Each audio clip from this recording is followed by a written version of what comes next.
Howdy y'all, Fast Force 289, welcome back. In this video, I'll be working on my 1968 Fastback.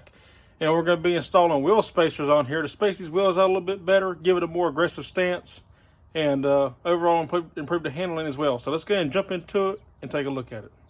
Okay, so we're outside, and you can see we're going to go from this here, the way the car currently is right now with the wheel spacing. And we're going to go to this. It just makes it look a whole lot better, gives it a better stance, a better profile. Makes it look more like a muscle car. Fills it in a little bit better.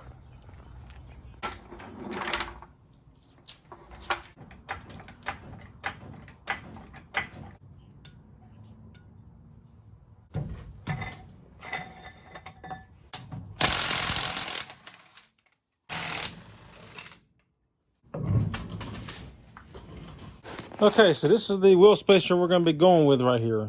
It's a 1-inch spacer, spacing about 1 inch. It bolts to the hub, and then the wheel bolts to the spacer. So this is the part number if you want it. That's the brand Coyote. I ordered these from CJ Pony Parts. They don't sell stuff for Torinos and Fairlanes, but it's the same lug pattern, everything, spindle, everything as a Mustang. So I just ordered for a 68 Mustang.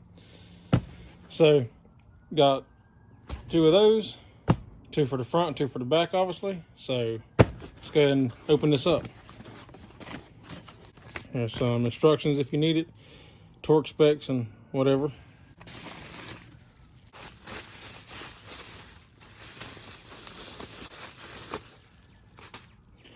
It's a very good looking unit. They give you the lug nuts to bolt the spacer to the hub assembly, and then you obviously use your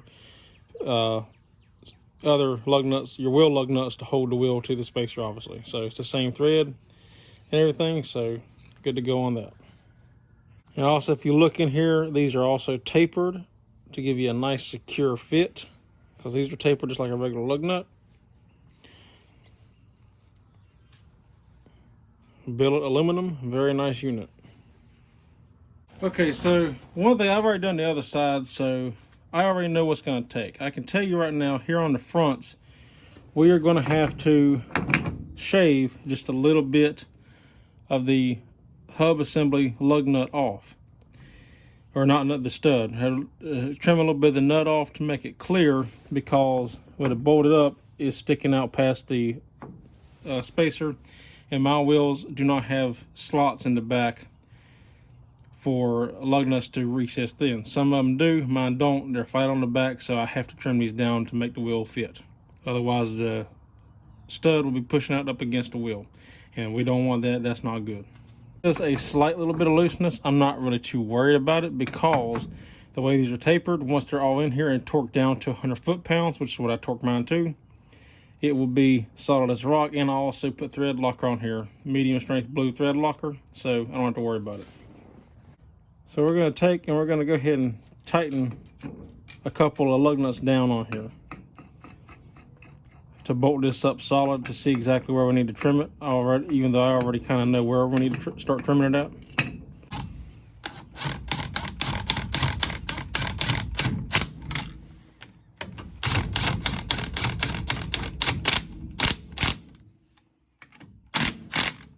I'm not going to tighten down super tight, just snug, to make sure that this is centered properly, how it needs to be.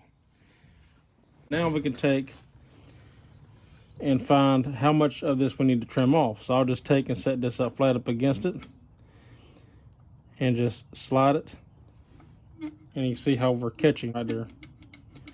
It should glide all the way across the surface here smoothly without interference. So that right there is how we know we got to trim some. Here I'll give you a close-up of what I mean. So if we set our straight edge against the surface flat, right? It's flat. I use the lug nut as kind of like a guide, put tension across it, so we can pivot this. And look, see how we're hitting the lug nut? It's not smooth. So we're going to trim that down a little bit. So essentially what we want to take about 2 threads off of this. Right there where that black mark is, we'll take that off, and that should do it to clear what we need.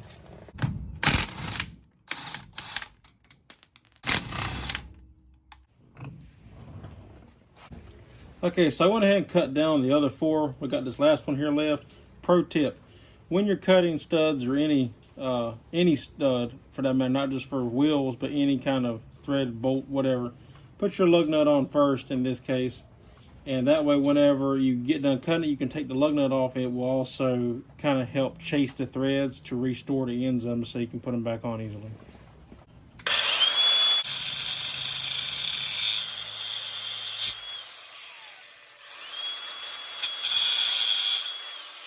So now I got them all cut off. I'm gonna go back on my regular grinding wheel now and just kind of clean up the edges real quick, make it look a little bit better.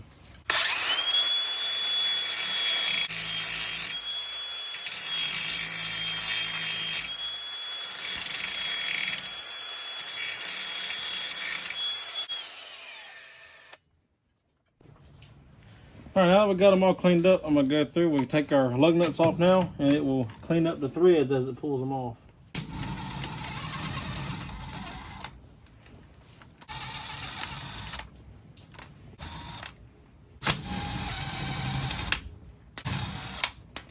Now when we go to put them back on, they go right back on. Now these I'm not real worried about anyway, because once the spacer's on here, I can take the assembly off with the spacer still on here.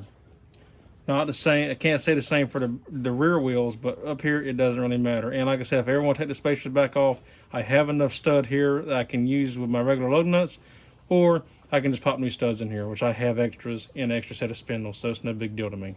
Now we can test fit our spacer again before we finally lock it down for the last time.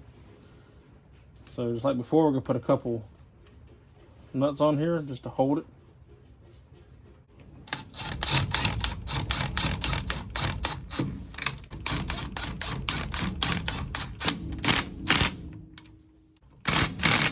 Now we're centered. Now we need to check all of our studs and make sure that they clear our space. So now we can take our straight edge, put it against our piece, use our stud as a kind of like a pivot point and a guide, and check all of our studs, make sure that they clear. So I put it flat up against here, pull up on the stud.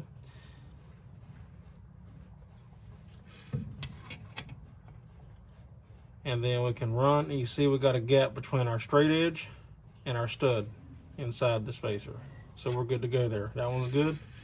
And we're gonna go around and check each and every one of these the same exact way. And if there's any that we need to touch up, that maybe they need to come down just a touch more, we can grab our Sharpie. And so we don't have to check the same ones over and over, we can just mark it at the end so we'll know we need to grind a little bit away. Now you can see here by what I mean, just mark the end of it, and we can pull our spacer off, grind that down a little bit, double check it, and then we'll be good to go. I went ahead and cleaned all that up. We're good to go on that. Now we're just gonna take a little bit of blue medium strength thread locker, and we'll put on each and every single one of these studs a nice line, and then we can torque everything down to 100 foot-pounds.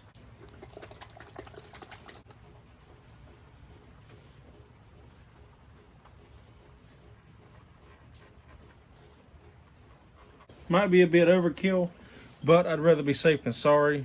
Don't want this coming loose while you're going down the road.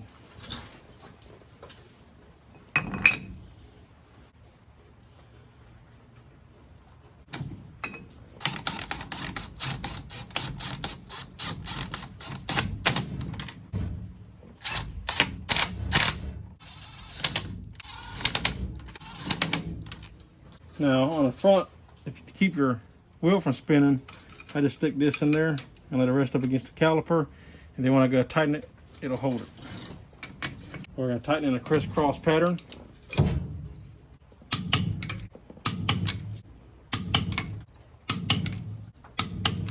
I'm going to do that a couple more times, and then that'll be good to go.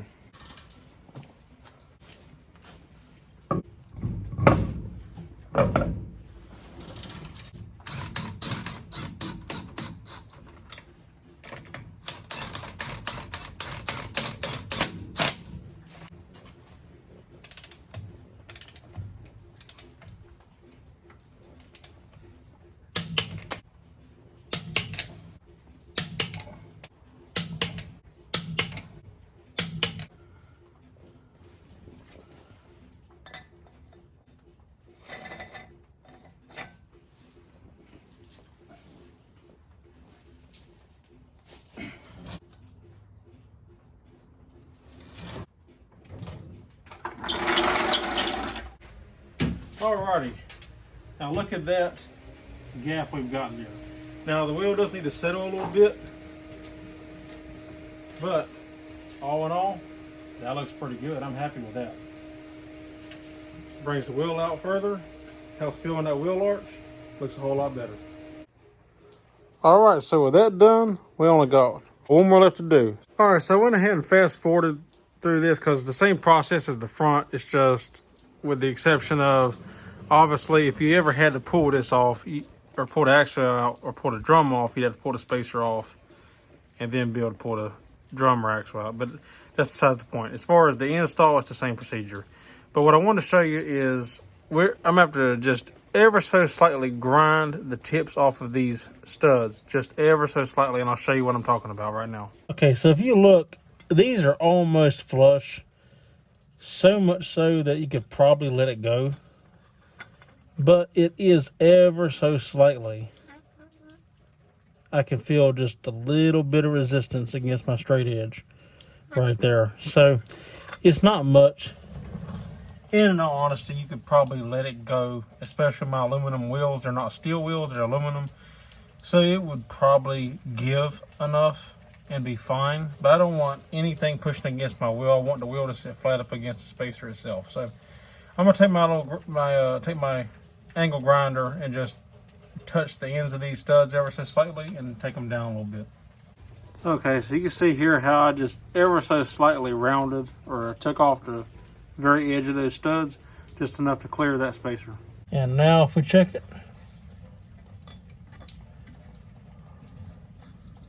we can see we have plenty of clearance in between them now.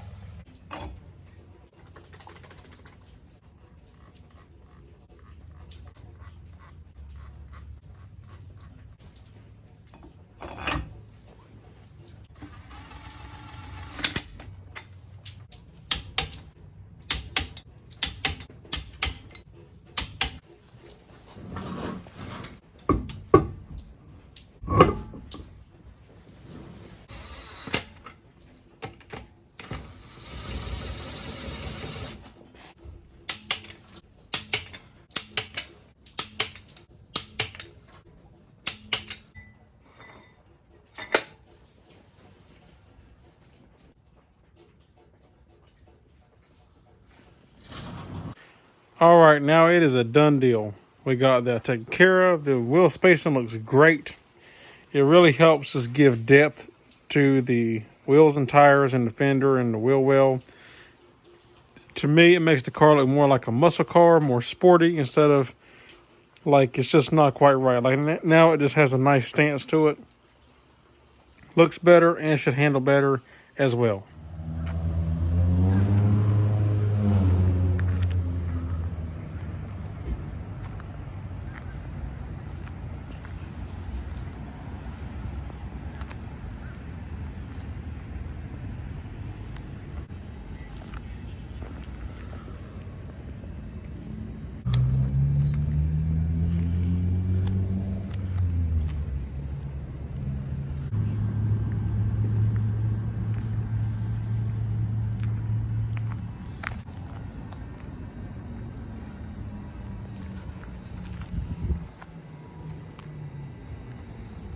All right, now I know what you're thinking. I can hear it in the comments already. I can see it coming.